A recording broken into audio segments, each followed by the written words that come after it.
Good afternoon, ladies and gentlemen, and welcome to today's webinar. I would like to remind you that this conference is being recorded. At this time, all participants are in a listen-only mode. For those connected by telephone requiring operator assistance during the call, please press *0. Web participants requiring support should use the chat feature on your screen. I would now like to turn the meeting over to Ms. Kay Phillips, Senior Director, Evaluation, Education, and Performance Improvement. Please go ahead, Ms. Phillips. Thanks very much, Val. Hello and welcome to everyone. Our informational call today on connecting the dots, social network analysis as a quality improvement measurement tool. As Val mentioned, I'm Kay Phillips, the Senior Director of Evaluation, Education, and Performance Improvement here at CFHI, and I'm pleased to be your host today. Today we're joined by over 50 registrants from across the country, as well as folks joining us from Ireland and Australia, so welcome to all. I also have joining us today Dr. Thomas Vellante, Professor in the Department of Preventative Medicine, the Institute for Prevention Research, and Keck School of Medicine at the University of Southern California. Dr. Vellante uses social network analysis, health communication, and mathematical models to implement and evaluate health promotion programs designed to prevent tobacco and substance abuse, unintended fertility, and STD/HIV infections. He is also engaged in mapping community coalitions and collaborations to improve healthcare delivery and reduce healthcare discrepancies. Dr. Vellante is well known for his pioneering work on network interventions. He's on the editorial boards of Social Networks, Network Science, and the Journal of Health Communication. Also joining us is Kisa Ellickson. Kisa is an improvement analyst with the Canadian Foundation for Healthcare Improvement, and since joining in 2012, she's worked with social network analysis as a tool to explore and understand the impacts of our collaborative programming on developing interregional and interprofessional quality improvement networks within Canada. Kisa completed her master's degree at Carleton University at the Norman Paterson School of International Affairs and undergraduate at the University of Alberta. Welcome to our presenters. We also have on the line, or in the background, shall I say, our producers, Sheena Powell and Kelly Ripley. Welcome to everyone. Now, during today's session, we're going to be introducing the following concepts: the general theory behind SNA, how to collect SNA data, how to create an SNA visualization, and how to interpret SNA data. At the end of this webinar, we'll have a link to a survey where you can tell us how we did in meeting these objectives. Our objective will be addressed from the perspective of using SNA to support and inform quality improvement initiatives. We'll demonstrate the utility of this method through an example of how it was used in one of our collaborations called the Atlantic Healthcare Collaboration. Today we'll start with an introduction to SNA. What is the general theory behind this method, and how can it help model and measure relationships between people and groups? We'll drill into how you begin to collect data and interpret a basic social network map, and we'll demonstrate how the application of SNA is used in quality improvement work through a case example of how this method was applied as an evaluative tool within a regional collaboration. Now, just briefly, a little bit about us. CFHI is an independent organization funded by the Government of Canada dedicated to accelerating healthcare improvement and transformation for Canadians. To realize this mission, we collaborate with governments, policymakers, and health system leaders to convert evidence and innovative practices into programs, tools, and leadership development. One of our goals is to spread successful improvements across the country. Now, one of the key components of CFHI's improvement model is collaboration and networking. In order to evaluate this, we use social network analysis as one method to examine the networking and collaboration which occurs within our programming. True collaboration in healthcare is about more than like-minded people together. True collaboration takes place when healthcare professionals from across jurisdictions and across disciplines bring to bear their unique knowledge, skills, and experience to resolve persistent challenges, perform vital functions, and tackle common problems together. Through our collaborations, we bring together ambitious, talented healthcare professionals such as executives, administrators, managers, practitioners, and government officials. We also include patients and their families, and we reach across jurisdictions, cities, regions, provinces, and territories, so that these healthcare professionals and their improvement teams can work together to adapt and adopt successful approaches to similar challenges. As such, our collaborations are regional in focus and pan-Canadian in reach. Now, this webinar focuses on how we use and measure our collaborations and networking to support quality improvement. Social network analysis is a tool which allows us to explore how networks work. It can be used to help answer questions like these. How can quality improvement relationships and networks be visualized and measured? While using SNA theories, which we'll be discussing in the upcoming slides, we can both visualize and measure different types of relationships. This can include how information is passed between individuals, how they interact together, the quality or frequency of their interactions, etc. Also, it can ask questions like how can QI teams know they have engaged the right people and organizations, as well as identify key people who can help with the uptake and spread of a QI initiative. SNA allows you to visualize who is in or not in your network. This can help you to see which individuals are key players within the network, taking on a central role or bridging role in sharing and spreading information. You may be able to identify someone who has connections to a key group who you would like to engage to reach that population. Or you could identify someone who is already playing an important role as a change agent or champion.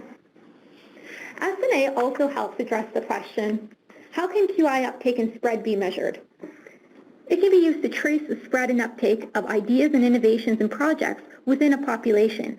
You can map who is engaged and who is yet to take up the project. This could be mapped in different ways within an organization, regionally, etc. Finally, what is the right network for my project? Different theories exist in SNA literature about what an effective network structure looks like. Using these theories, you can create hypotheses about what network structure would be the most effective to help you achieve your QI project goals and outcomes. For example, a team which is densely connected internally may be very effective at working together on projects, whereas a team with more connections externally could be very good at sharing different perspectives and bringing in different resources to the teams. With this in mind, I'm going to turn the presentation to our first speaker, Dr. Tom Valente, who's going to drill down to some of the nuts and bolts of SNA. Over to you, Tom. Thank you, Kay. Thank you for that kind introduction and for reviewing with everybody the work we've been doing. I've had the pleasure for the past couple of years of working with Kay and Keith on a number of network analysis projects, and we're excited to share our work with you and share these ideas with you and hope that people can learn something and take something away from our webinar today. Before I start on some of the descriptions of what network analysis is, we put together this quick slide to show you some of the vocabulary that's used in network analysis and give you some definitions helpful for understanding the material that we're going to present. So the first definition is a node, which is usually an individual in a network. The node is the actors that we're studying, and that node can sometimes be people or organizations and interorganizational relations, or countries and intra-country relations, and so on. Edge is the connection between two individuals in the network, or the connection between two nodes, typically signified by a line connecting the circles or the squares. An ego net is the network of an individual. So you have an individual, they're connected to three others, say a person who has three friends. Those three friends and the individual make up the ego network or ego net. Centralized describes a network in which the relations in the network are all centered around one or a few people. A decentralized network, in contrast, has the relationships spread evenly among different people in the network. A nomination survey, which we'll get to in a minute, is when we ask respondents to identify other people in the network or in the community or in the organization that they have some type of relationship with. So, for example, we may have a nomination survey where we ask individuals in an organization to name the other people they go to for advice. Or in a school, we ask adolescents who are their friends. A roster survey, in contrast, is when we give all of the possible names of people in the organization or in the school or in the community and people check off from that roster those whom they're connected to. Degree is the number of connections each individual has. So in the little EgoNet example on your screen, that person has a degree of 3 because they're connected to 3 people.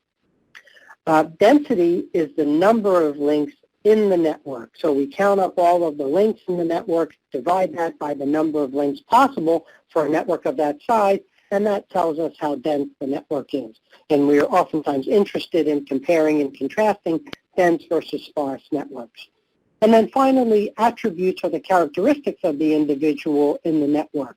So this may be their job, their position, their location, their gender, their ethnicity, and so on. Any of the characteristics and attributes of the individuals are things that we want to incorporate into our analysis of networks, because those attributes, those characteristics, give rise to the networks and can have important influences on how the network functions.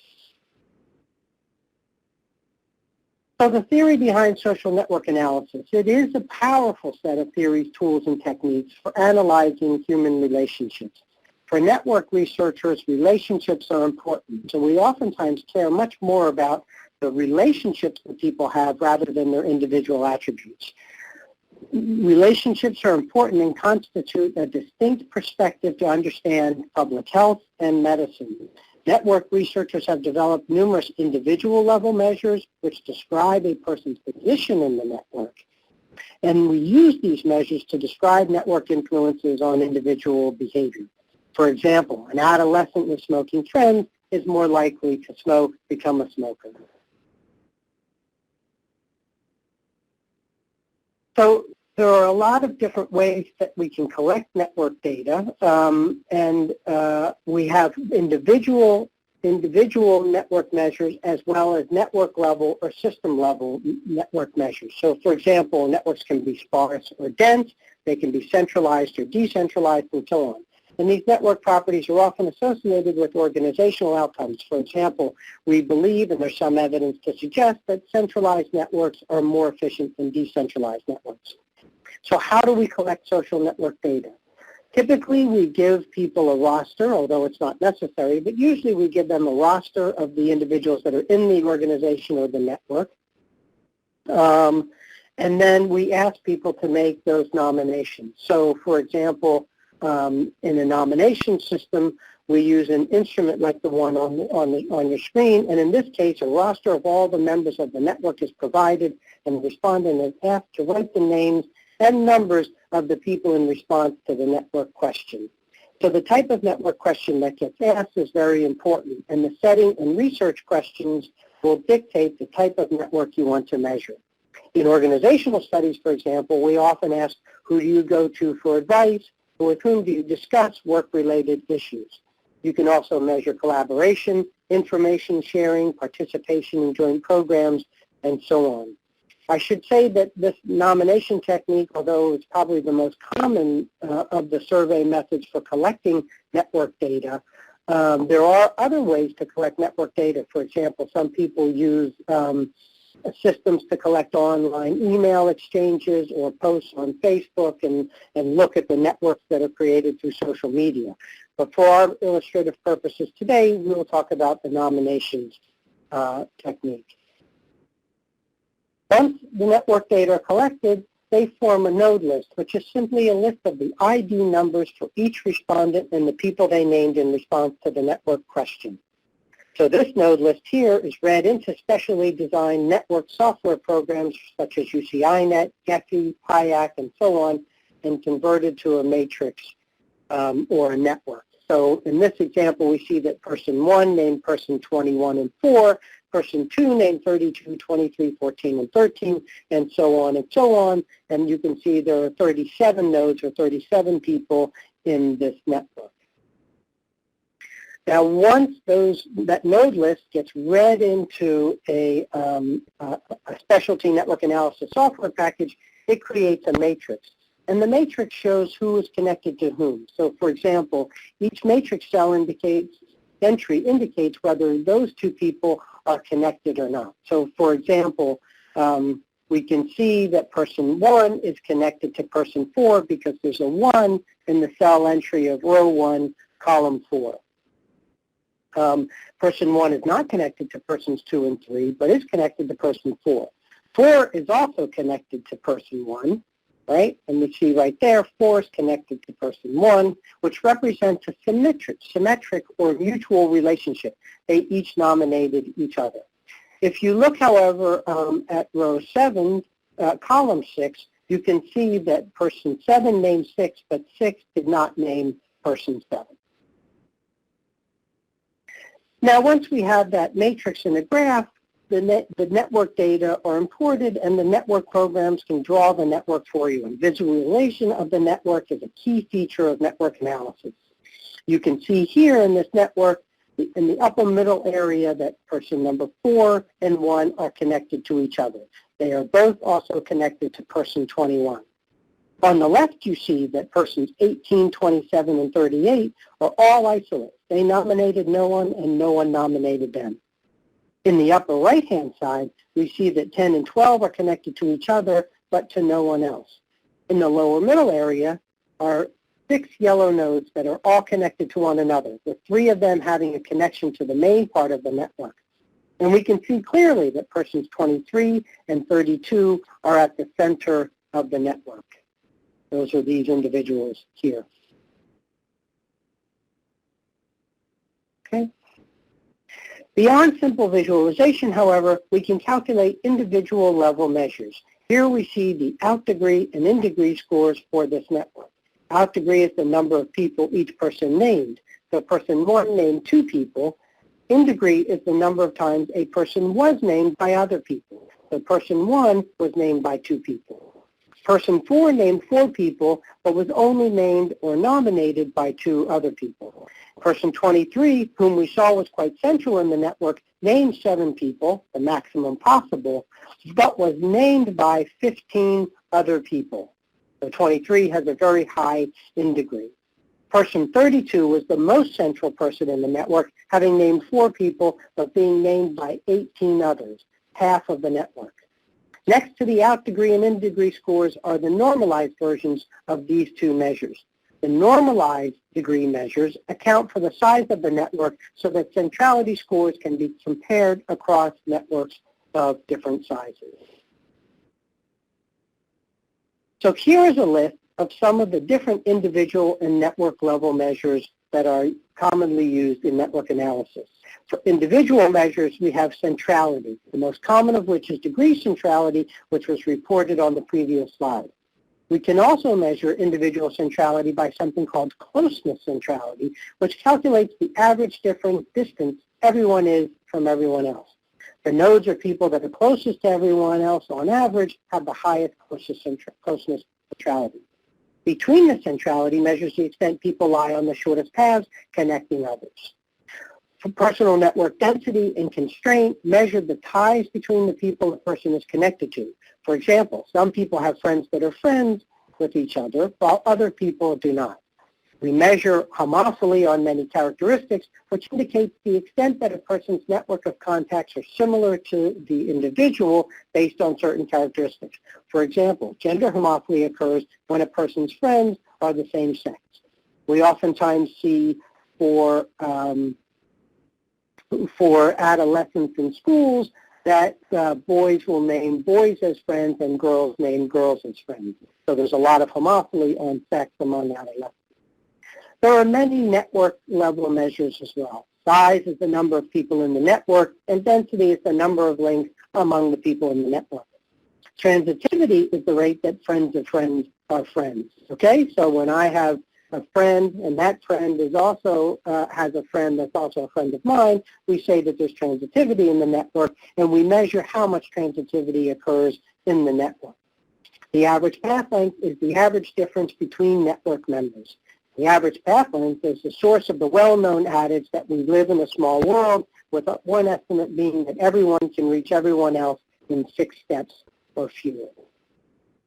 We now turn to providing an example of the application of social network analysis to a case study implemented by the Canadian Foundation for Healthcare Improvement, and I will turn it back over to Kay.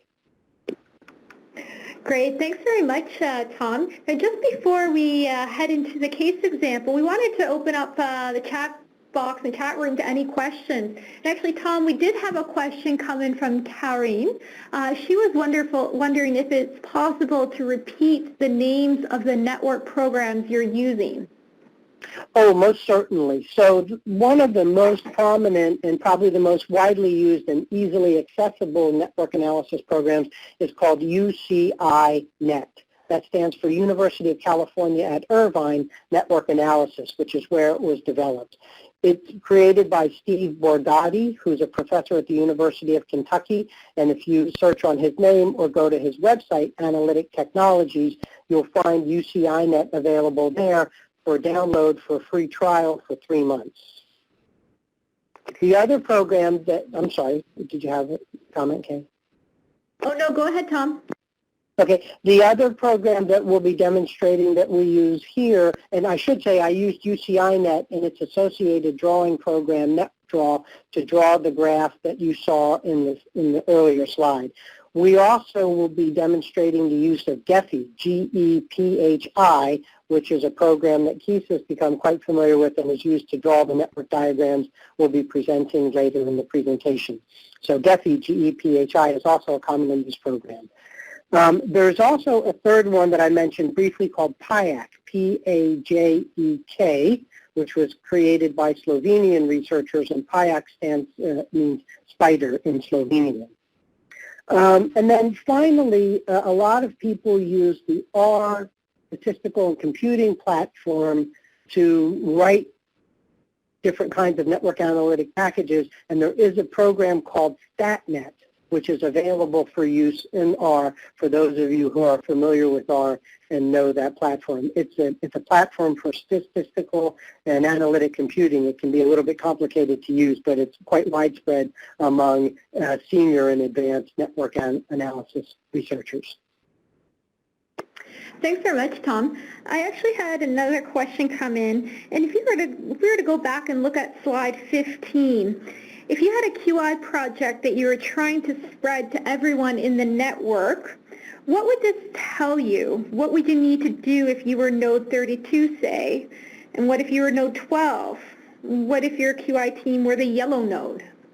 Right. So there are a lot of different ways that network techniques can be used for interventions. The most common and the most well-documented and the one with the most established effect is the opinion leader model, in which we identify the central nodes. In this case, it would be 23 and 32, and recruit them to be champions or change agents to try to bring about change in the network. They have been shown to be effective diffusion agents and can bring about change more quickly in a network. And some argue, and I'm one of them, who argues that unless we pay attention to the attitudes, behaviors, and preferences of these central nodes in the network, we will never be able to change the overall behaviors of the network, because these central people will have an inordinate amount of control and power over what happens in the network. They set the pace. Having said that, there are other kinds of network interventions that can be developed, and you can see, of course, that this subgroup here of people in yellow, they are all connected to one another and will reinforce one another. So they may be resistant to the change that's being proposed by the central leaders and may need to be worked with separately as a group, because it's clear that they probably will make decisions as a group. And then, of course, we know that any intervention that we would create among this network would probably not be particularly effective among the dyad 10 and 12 that are isolated from the group. They're not going to receive the information, as well as the isolates, 18, 27, and 38, who are disconnected from the group as well. And we know from some experiences that actually interventions purposively try to find these individuals that are out on the margins of the network and bring them into the network so that they participate in decision-making and actions that concern the whole group. Excellent. Well, thank you so much, Tom. If there are other questions that you have or that come up, please do feel free to type them into the chat box. We have another question period coming up shortly. So just moving along then, on to our next slide, which will really set the tone for giving context to our case study of the Atlantic Healthcare Collaboration. The AHC is what we called it for innovation and improvement, involves 17 regions, 4 provinces, and 10 interdisciplinary improvement projects, or what we call IPs. And there were teams who were committed to improving patient and family experience and outcomes, coordination, and value for money in healthcare. Now, participants came from Newfoundland and Labrador, PEI, New Brunswick, and Nova Scotia, with the aim to improve healthcare for people in these provinces who live with chronic diseases. The partners used the AHC to create a patient and family-centered approach to managing chronic disease, promote sustainability of health systems, and build a network of organizational, regional, and provincial teams that could share evidence-informed, system-level solutions and work together to develop, implement, and sustain improvement initiatives. Now, this pan-provincial improvement collaboration was governed by health regions, CEOs, in partnership with CFHI, and we launched it in the fall of 2012 with the overall goal of improving the health of people living with chronic disease in Atlantic Canada. Now, in order to understand some of the network goals and objectives we set out, our network analysis focused on the interaction between the quality improvement teams. Overall, there were 10 improvement teams, 5 in Newfoundland, 2 in New Brunswick, 2 in PEI, and 1 in Nova Scotia, and they addressed a range of diseases, areas, and improvement approaches. So the collaboration afforded the ability to see progress in a number of areas. If you would like more information on these projects, please do check out our website. But to share with you some of the rich case results that came from our network analysis of this collaboration, I'm going to turn it over to Kisa to dive further into the detail. Kisa? Thanks, Tom and Kay. I'm Kisa Alexson-Jensen from CFHI. So I'm going to start by talking a little bit about our evaluation plan. The evaluation plan for the AHC was developed to measure how well the collaboration fulfilled its aims, specifically the 3 objectives of developing a patient and family-centered approach to chronic disease management, promoting the sustainability of the healthcare system, and the one that we're particularly interested in for social network analysis, helping to build a network of organizational, regional, and provincial teams which will share evidence-informed, effective, sustainable, and system-level solutions and work together to develop and implement improvement projects. SNA was used as one tool to measure this last objective, with the evaluation question, to what extent has the Atlantic Healthcare Collaboration achieved its goal of developing an interprofessional and cross-regional chronic disease management improvement framework? Our hypothesis included that over time, participants would become more connected to each other, and if successful in building this interregional collaboration, over time, CFHI's importance as a facilitating role within this network would begin to be diminished as more connections were formed between participants. To carry this out, we used the following evaluation methods. We used a lifespan approach where we measured at 3 times throughout the collaborative to see change within our network over time. We used a rostered survey, so at each time period, participants were provided with a list of all team members, participants, faculty, mentors, and coaches, and CFHI staff. Throughout the survey timeline, we did see some turnover in our network. The surveys were updated between each distribution to best reflect our knowledge of the current membership, with new members being added to the roster and members who left the network being removed from the list. It's important to note that we had 52 members, as we see the upcoming results. There were 52 members of the collaborative who were participants at both time 1 and time 3 for the surveys. There were a total of 23 paired pre- and post surveys. This was a response rate of 44%, 23 paired responses out of 52 possible paired responses.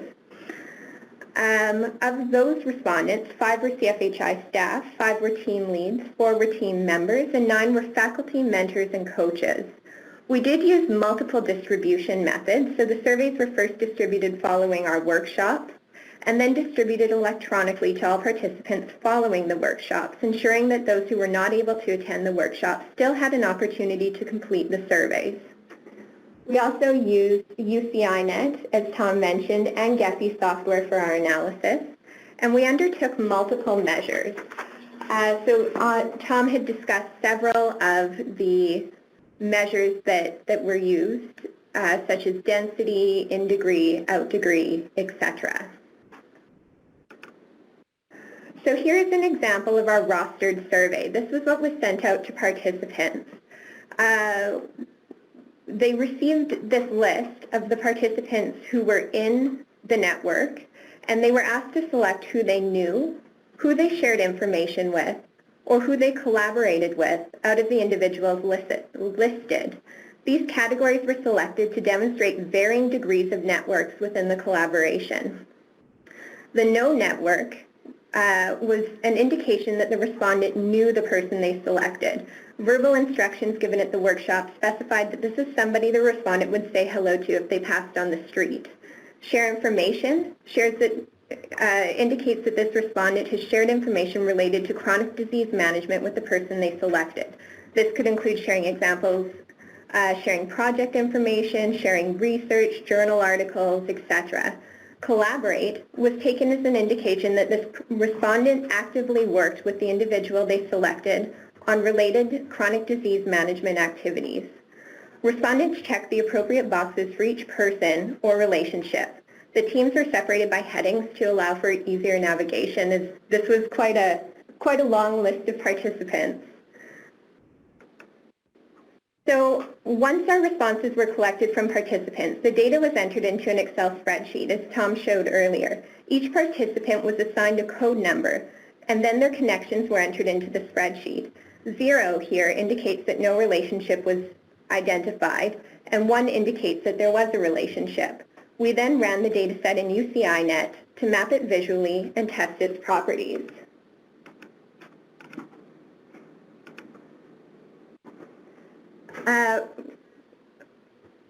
Because we had 3 different relationship types, 4 data sets were created. 1 for any connection that existed regardless of type, 1 for the no connections who people knew, 1 for the share connections, and 1 for the collaborate connections.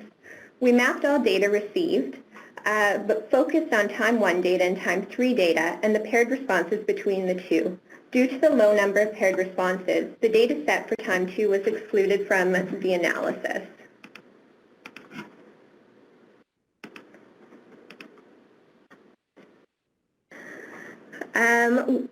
Once these responses were collected from, so what do we see?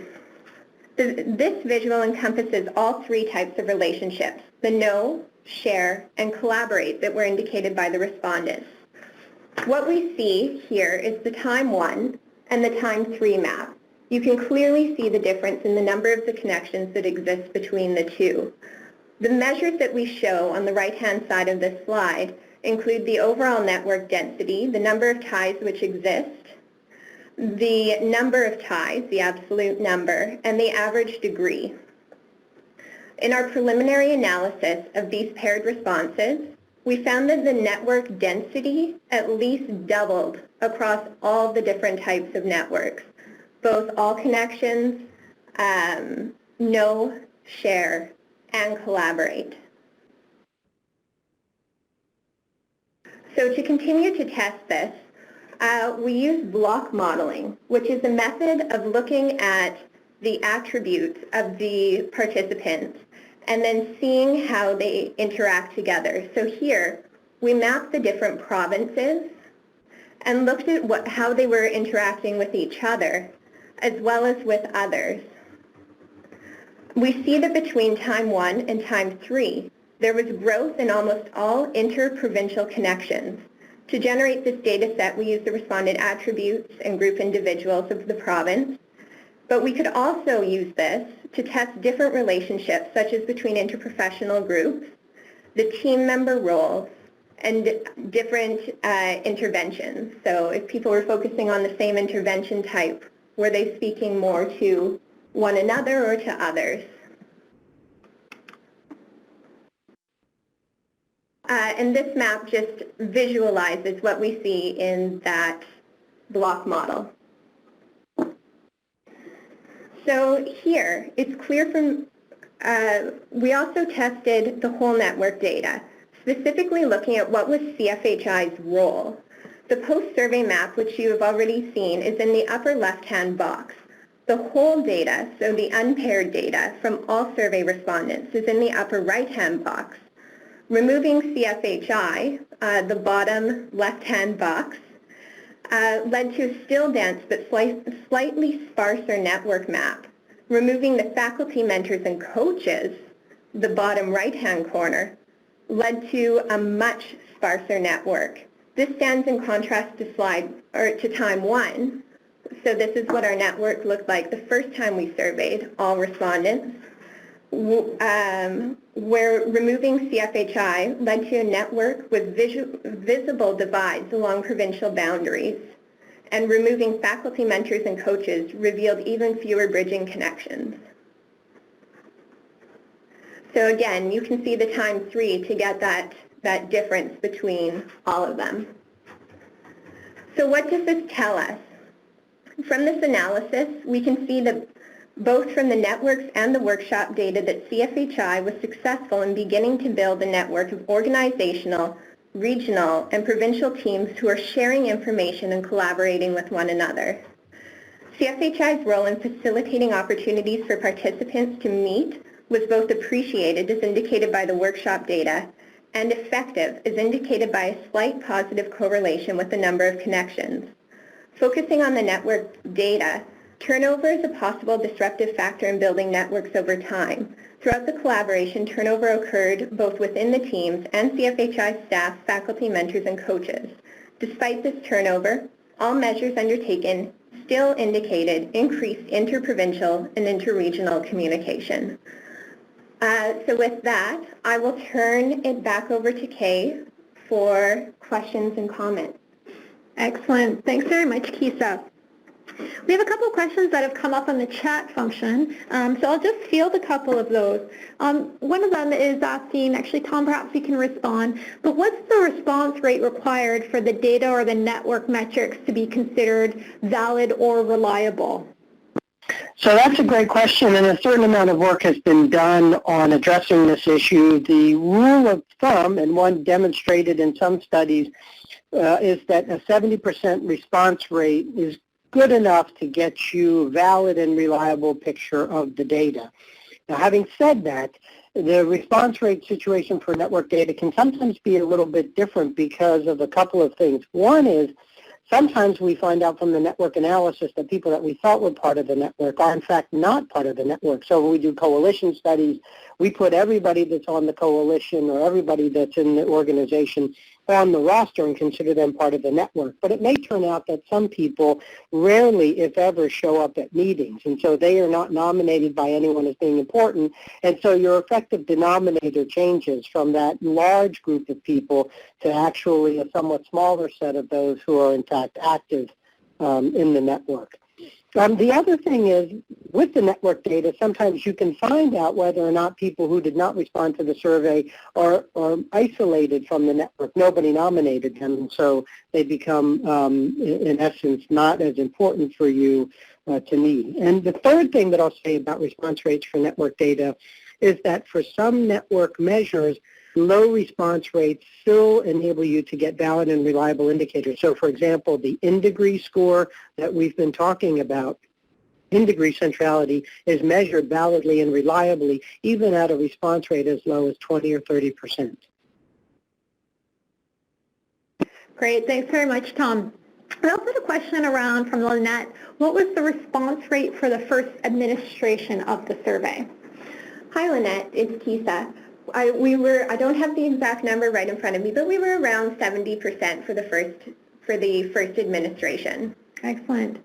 And then Kisa, also the question that came around how were those time points determined? Any reflections on that? Yeah, so what we did was we really optimized to get that response rate our face-to-face workshops, which were held at regular intervals throughout the collaboration. The 3 network surveys were administered at one of the first workshops, so very early in the collaborative, following the 3rd workshop, and following the last workshop, which really wrapped up the collaborative for us. Great. Thanks very much, Kisa. At this point, if we don't have any other questions, we will move along then, and over to Kisa for some next reflections on other uses of the network analysis by CFHI. So as you've heard, we've just finished our Atlantic Healthcare collaboration, which is one of our first tests of social network analysis in our quality improvement networks. Other areas that we're now starting to apply it include in our northern and remote programming. Here we see our Northern and Remote Roundtable, which was held in 2014 and was an invitational which brought together participants from 19 different organizations. These organizations including founding members of our Northern and Remote collaboration, leading representatives from CFHI's other collaboratives, and other invited guests. Participants were given the statement and asked to check options that applied to them. The question was, at this roundtable, I identified the opportunity for collaboration in the following areas with this or these organizations.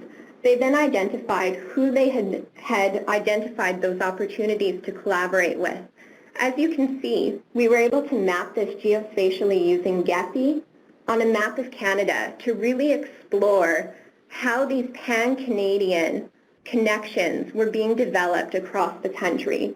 For example, the yellow dot in the upper left-hand corner is located in the Yukon. All yellow lines emanating from that dot are connections that they identified with participants in other parts of the country. Colored lines returning to them that are not yellow are connections identified by others in the country to the Yukon. We're also looking at applying this in our new Partnering with Patients and Families for Quality Improvement collaborative. What we have done here is to test the team effectiveness with the involvement of patient and family members as key members on quality improvement teams. The red nodes in these 4 network maps are patients and family team members on these teams. Mapping these individual team structures provides us with insight into the teams and how they're interacting and what this could mean for the interventions that are being undertaken. I'm going to turn this over to Tom, who's going to give a little bit of discussion into what these team network structures might indicate about a quality improvement project. Thanks, Kay. What's interesting about this project, of course, is that although ostensibly we're asking the same questions and it's a very similar kind of intervention across different organizations, the networks that we get back from the data look quite differently.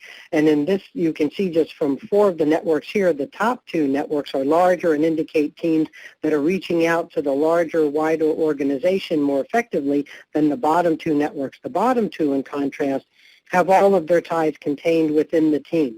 Thus, these 2 networks will have more trouble diffusing information to the larger organization. The 2 networks on the left are more integrated and cohesive than the ones on the right. So the connections for each person in the networks to the left are to people that others in the group are also connected to. This will facilitate collective action and behavior within the group, but constrain its ability to receive information from outside the group. So we've provided a number of resources for you, and these are a review of the network packages that we had talked about earlier, Gephi and UCINet. And then we've also provided an article on network interventions that I published in the journal Science a couple of years ago in 2012. We've provided a survey template to get you started on creating surveys if you need to, and an Excel spreadsheet template for entering the data. And then, let's see, we have these webinar resources. Oh yeah, this is the survey template that we're providing, as well as the data entry. And then finally, you can also check out my book on social networks and health. This is a fairly comprehensive text that I developed to describe ways to collect and analyze network data and the different applications and theories that we use in social network analysis. It's an introduction to the major theories, methods, and models, and findings in social network analysis. And in 3 sections, it presents a comprehensive overview of the topic, first in a survey of its historical and theoretical foundations, then in practical descriptions of the variety of methods currently in use, and finally in a discussion of specific applications for behavior change in a public health context. Throughout the text, it has been kept clear, concise, and comprehensible, with short mathematical formulas of some of the key indicators and concepts. Researchers and students alike will find it an invaluable resource for understanding and implementing social network analysis in their own practice. And I have to tell you that this book came out of teaching network analysis for the past 25 years. So it's sort of been road tested by my students in many places I've taught network analysis. Great. Thanks so much, Tom. We're going to move along now to some further questions that have come up. We do have another question on the chat function, Tom, and I think you've made reference to this and anything else you want to add, but are there any good resources or guides to deal with missing data in network analysis? Perhaps your book or any other resources you might suggest? I definitely cover it in my book, and there's also a researcher by the name of Kosinets, K-O-S-S-I-N-E-T-S, who has done some work on missing data and its implications for network indicators. Great. Fabulous. Another question was around commonly used tools or approaches to validate the SNA results. So, for instance, using interviews with network members or any other ways to validate. One of the most exciting processes is when we go into an organization or a community, collect network data, and then feed the network data back to the community and have them digest the material, make comments about where it seems to be very accurate, where it may be missing or lacking. And then quite often what happens is participants then start to talk about actions that they can take to close holes in the network or to spread responsibility around rather than having it concentrated on one or a few people. So that process of feeding the data back provides a good validation tool. The other thing that you can do, and that we do often, is ask multiple network questions, and then we can compare those networks. So, for example, we expect that an advice network is very asymmetric. There are going to be a few people that receive a lot of nominations as those whom people go to for advice, whereas a discussion network may be more mutual or more symmetric. In fact, people discuss things with one another, and they don't consider that an asymmetric type of relationship. So we can analyze the network data and see that it conforms to what we expect the network data to do. So those are the two most common processes for validating the network data. Excellent. Kisa, did you have anything to add on that? Yeah, so one of the things that we did do as part of our overarching Atlantic Healthcare evaluation was we did do some follow-up interviews. And from these interviews, we know that a few of the relationships that were identified are ones that the teams intend to continue to foster, especially around that local expertise. We also saw increased intra-provincial connections and team members talking about breaking down silos. Hopefully, we will see these sustained in the future. It would be a great thing to test again. Excellent. Tom, a question that's come into us is around how one decides what survey is right for their network. Well, part of it depends on the setting. If you have a very, very large network, it may be impractical to provide everyone with a roster. And so in that situation, the nomination approach tends to work best. When you do it electronically, you can often pre-fill the boxes that you're going to ask the questions to with the names on the roster, so people type in the first couple of initials and then the name fills itself in.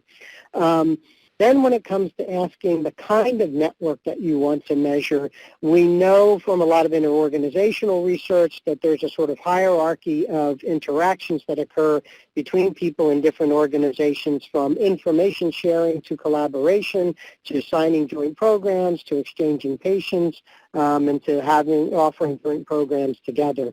So we have a set of existing kinds of questions that work very well for interorganizational research.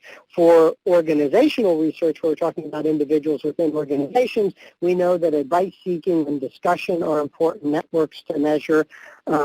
But one can do a considerable amount of qualitative work or upfront work to tailor the network questions to precisely the kind of questions that the person and the data that the researcher is interested in obtaining. Great, thanks, Tom. In the chat box, we have a final question. Should the nomination list be validated before data collection to ensure we didn't miss anyone? More applicable in informal networks, one would assume? Yes, certainly. One of the things that happens with the nomination data, it will validate your list because you can invite them to type in names or write in names of anybody that's not on the roster. And sometimes people will pop up receiving 3 or 4 nominations when they weren't included. And so then you say, oh, now I know that this person is part of the network and to bring them in. This happens sometimes in organizational work where there's outside contractors that the researcher may not realize are actually a very vital part of the network. And we typically use key informants to get the initial boundary condition that we're drawing around the network, and as those key informants aren't always obviously entirely knowledgeable. So if you can validate it ahead of time, terrific. If not, the data itself may tell you how valid your roster was. Great, thanks, Tom. Another question that came in, what's the best way to get people to buy into social network approaches for evaluation? Any thoughts on this?